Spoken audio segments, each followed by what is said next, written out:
Assalamualaikum warahmatullahi wabarakatuh. Baiklah, kami dari kelompok 5 akan mempresentasikan materi yang telah kami diskusikan. Sebelum kami mempresentasikan materi, izinkan kami memperkenalkan diri terlebih dahulu. Anggota dari kelompok 5 yang pertama yaitu saya sendiri, Juliana Ningsih dengan NIM 210168083.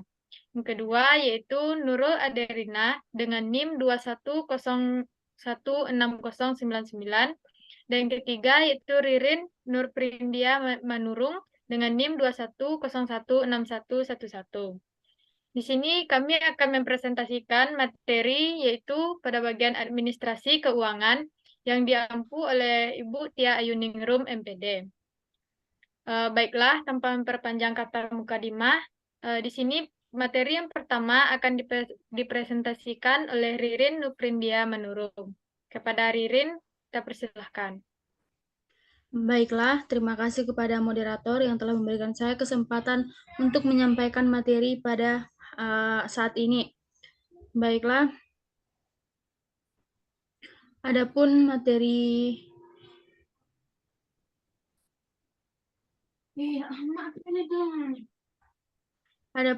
materi yang akan saya sampaikan pada saat ini yaitu tentang pengertian administrasi keuangan dan proses administrasi keuangan, di mana pengertian administrasi ini dapat kita lihat dari dua sisi, yaitu dalam arti sempit dan arti luas.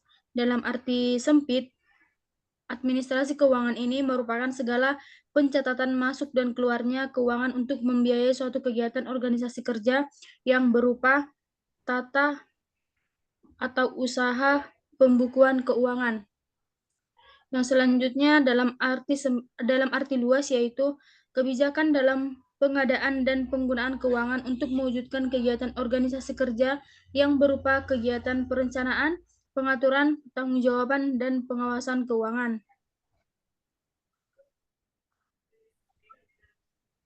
Dari kedua arti tersebut dapat disimpulkan bahwa administrasi keuangan adalah kegiatan dalam pengelolaan dalam hal yang berkaitan dengan segala bentuk pendanaan atau keuangan yang digunakan untuk merencanakan dan mencapai tujuan yang telah dirumuskan oleh suatu organisasi, lembaga, atau perusahaan. Yang selanjutnya tentang proses administrasi keuangan. Terdapat 4 proses dalam administrasi keuangan. Yang pertama, penyusunan RPS. Rencana Pengembangan Sekolah atau RPS dibuat agar dapat menjadi panduan dalam melakukan pengembangan terhadap sekolah ke arah perubahan yang lebih baik, serta dapat merencanakan segala tahapan sekolah untuk masa yang akan datang.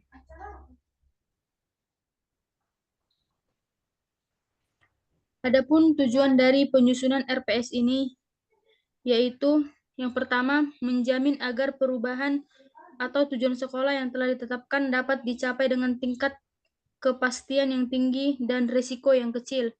Yang kedua, mendukung koordinasi antar pelaku sekolah.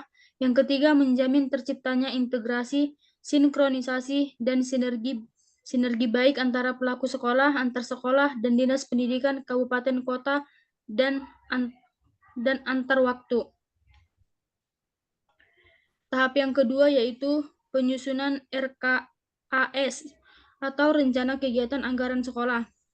Rencana Kegiatan Anggaran Sekolah adalah anggaran pendanaan sekolah berbentuk dokumen yang berisi tentang penerimaan dan pengeluaran uang sekolah secara rinci untuk 1 tahun ajaran. Adapun tujuan penyusunan RKAS ini yaitu memberikan arah yang jelas terhadap program sekolah, merencanakan kegiatan-kegiatan sekolah di masa yang akan datang, menjamin tercapainya integrasi, sinkronisasi, dan sinergi dalam kegiatan-kegiatan sekolah, menjamin keterkaitan dan konsistensi antara perencanaan, penganggaran, pelaksanaan, dan pengawasan. Tahap yang selanjutnya yaitu penggunaan keuangan sekolah. Dalam menggunakan keuangan yang dimiliki sekolah, Pihak pengelola harus mengetahui tugas-tugas yang akan diembannya, serta dalam penggunaan keuangan pemerintah, orang tua siswa, masyarakat, dan pihak lain dapat mengetahui ketransparanan dana yang dimiliki oleh sekolah. Tahap yang keempat yaitu pertanggungjawaban keuangan sekolah. Pertanggungjawaban keuangan sekolah dilakukan dengan cara melaporkan segala pendanaan keuangan yang dimiliki oleh sekolah, baik uang masuk dan uang keluar atau pembelanjaan sekolah. Laporan keuangan ini dapat dilakukan pada 3 bulan sekali, 1 tahun sekali, atau pada pergantian kepala sekolah. Baiklah, sekian yang dapat saya sampaikan. Saya kembalikan kepada moderator. Baiklah, kita ucapkan terima kasih kepada Ririn. Presentasi selanjutnya akan disampaikan oleh Nurul Adarina. Kepada Nurul, kita persilakan.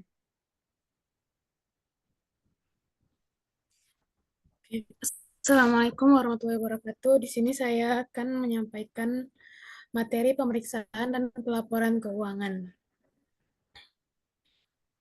Pemeriksaan keuangan adalah suatu kegiatan yang dilakukan untuk melihat kesesuaian pelaksanaan dan rencana yang telah ditetapkan sebelumnya.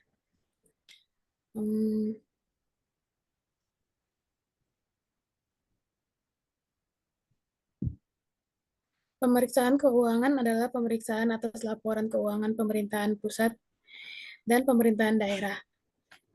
Pemeriksaan dilakukan oleh BPK atau Badan Pemeriksaan Keuangan dalam rangka memberi pernyataan opini tentang tingkat kewajaran informasi yang disajikan dalam laporan keuangan pemerintah.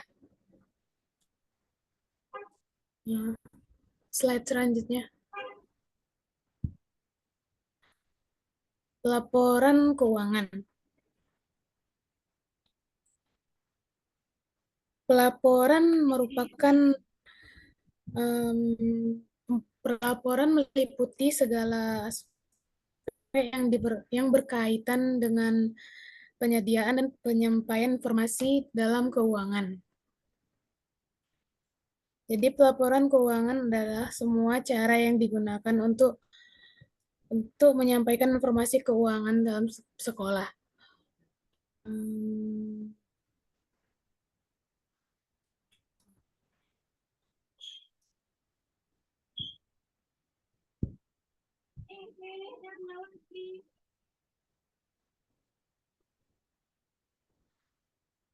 Laporan uang yang diterima dan dikeluarkan oleh sekolah harus dilaporkan dan dipertanggungjawabkan oleh manajer sekolah secara rutin kepada sekolah untuk mengetahui penggunaan keuangan yang dimiliki oleh sekolah, sehingga penggunaan tersebut sesuai dengan peraturan yang berlaku. Materi yang saya kembalikan kepada moderator. Baiklah, kita ucapkan terima kasih kepada Nurul. Penyampaian materi selanjutnya akan disampaikan oleh saya sendiri, yaitu pada bagian peranan guru dalam administrasi keuangan. Penanggung jawab biaya pendidikan adalah kepala sekolah. Namun, guru diharapkan ikut berperan dalam administrasi keuangan ini, meskipun akan menambah tugas mereka. Dengan demikian, guru diberikan kesempatan untuk ikut serta mengarahkan pembiayaan itu untuk perbaikan proses belajar mengajar. Administrasi keuangan meliputi kegiatan perencanaan, penggunaan, pencatatan data, pelaporan, dan pertanggungjawaban dana yang dialokasikan untuk penyelenggaraan sekolah. Tujuan administrasi ini adalah untuk mewujudkan suatu tata tertib administrasi keuangan, sehingga pengurusannya dapat dipertanggungjawabkan sesuai dengan ketentuan yang berlaku. Beberapa peran guru dalam administrasi keuangan ini meliputi hal-hal sebagai berikut. Yang pertama itu membuat file keuangan sesuai dengan dana pembangunan. Membuat laporan data usulan pembayaran gaji, rapel ke pemerintah kota. Membuat pembukuan penerimaan dan penggunaan dana pembangunan. Membuat laporan dana pembangunan pada akhir tahun anggaran. Membuat laporan rancangan anggaran pendapatan bantuan sekolah atau RAPBS. Membuat laporan tribulan dana bantuan operasional sekolah atau dana BOS. menyetorkan pajak PPN dan PPh, membagikan gaji atau rapel, dan yang terakhir yaitu menyimpan dan membuat arsip peraturan keuangan sekolah. Baiklah, sekianlah materi yang dapat kami presentasikan. Terlebih dan kurangnya mohon dimaafkan. Wassalamualaikum warahmatullahi wabarakatuh.